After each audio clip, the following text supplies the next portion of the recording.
सभी को नमस्कार। चुनाव के प्रकारों पर हम चर्चा करेंगे कि चुनाव प्रणाली कौन कौन सी भारत में है और चुनाव प्रणाली का किस चुनाव प्रणाली में उपयोग किया जाता है। आज उस पर ही हम विस्तार से चर्चा करेंगे।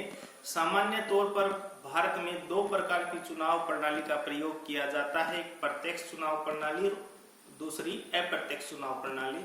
सबसे पहले हम चर्चा करेंगे प्रत्यक्ष चुनाव प्रणाली पे।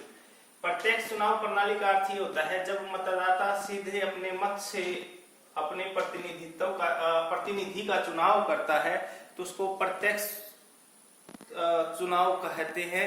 और इसके द्वारा जो उदाहरण है ग्राम पंचायत, जिला परिषद, ब्लॉक समिति, राज्य विधानसभा और लोकसभा। कहने का साधारण अर्थ ये है कि जब लोकसभा है, राज्यसभा है या ग्राम स्थानीय निकाय के चुनाव है, उसमें मतदाता अपने प्रतिनिधि का चुनाव सीधे अपने वोट के द्वारा करता है। तो इस प्रकार की जो चुनाव प्रणाली, इसको प्रत्यक्ष चुनाव प्रणाली कहा जाता है। और अब बात करते हैं प्रत्यक्ष चुनाव प्रणाली के गुण पे। तो सबसे पहला है कि मतदाता और प्रतिनिधि के मध्य सीधा संबंध होता है। इसका अर्थ ये है कि जब प्रतिनिधि अपने चुनाव का प्रचार करता है तो मतदाता तक पहुंचता है, अपनी जो भविष्य की योजनाएं हैं उनको रखता है, इसलिए उनके मध्य सीधा संबंध स्थापित हो जाता है। दूसरा है मतदाता के प्रति उत्तरदायी। इसका अर्थ ये है कि जब वो प्रतिनिधि मतदाता के पास वोट मांगने जाता है तो और वो अपनी योजनाओं को रखता है तो उसके बाद में अगले चुनाव में जब भी वो आता है साथ में उसके काम का हिसाब ले सकता है, उसके जो अपनी समस्याएं हैं उनको उठा सकता है, तो इसलिए उसके प्रति अधिक उत्तरदायी होता है। तीसरा है कि राजनीतिक चेतना फैलती है। इसका अर्थ ये है कि जब भी चुनाव प्रचार किया जाता है, रैलियां होती हैं, तो विभिन्न जितने भी प्रतिनिधि हैं, उम्मीदवार हैं, वो अपनी योजनाएं, वो अपने भविष्य के प्लान जनता के सामने रखते हैं कि भाई उनको अगर मौका दिया जाएगा तो वो किस प्रकार की व्यवस्था या किस प्रकार के विकास कार्य करेंगे। तो इसके लिए इससे संबंधित हमें आगे की भविष्य की जो राजनीतिक चेतना है उसमें भी विस्तार होता है, साथ में भ्रष्टाचार नहीं होता। इसका अर्थ ये है कि जो प्रत्यक्ष चुनाव प्रणाली है उसमें भ्रष्टाचार नहीं होता। चुनाव आयोग इसके लिए स्वतंत्र चुनाव करने के लिए पूर्ण रूप से उत्तरदायी है। और पांचवा है कि समानता की भावना का विकास होता है। कहने का अर्थ ये है कि भाई प्रत्यक्ष चुनाव प्रणाली में वोट की वैल्यू नहीं निकलती, बल्कि एक समान ही वोट होते हैं, सबकी वोट की वैल्यू एक समान होती है, इसलिए समानता की भावना का विकास होता है। अब कुछ ऐसे दोष भी हैं जो प्रत्यक्ष चुनाव प्रणाली में दोष भी हैं।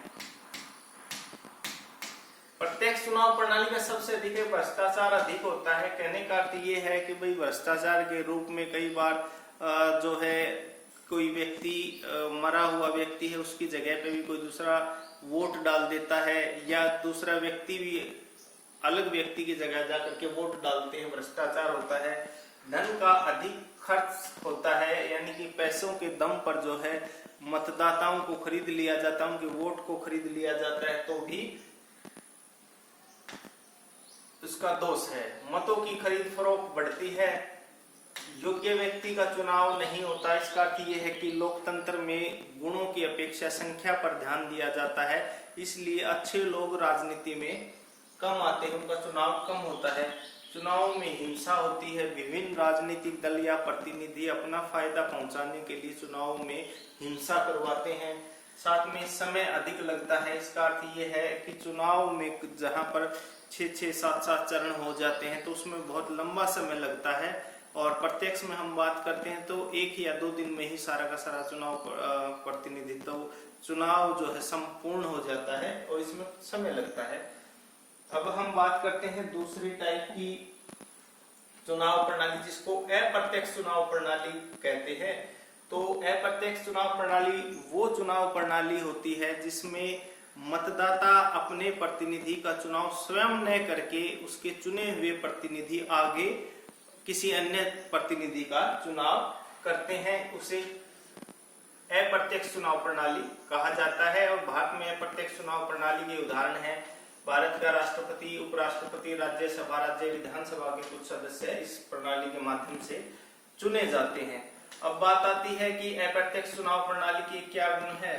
तो क्योंकि ये थोड़े समय में इसका चुनाव संपन्न हो जाता है, इसलिए इसमें समय अधिक नहीं लगता है, अधिक धनराशि खर्च नहीं होती है और भ्रष्टाचार नहीं होता है। साथ में गरीब व्यक्ति चुनाव लड़ सकता है क्योंकि इसमें ज्यादा धन खर्च नहीं होता है, हिंसा नहीं होती है क्योंकि बड़े स्तर पर ना तो रैलियां की जाती हैं, न ही चुनाव प्रचार की जाती है, इसलिए हिंसा नहीं होती। कुछ दोष भी हैं।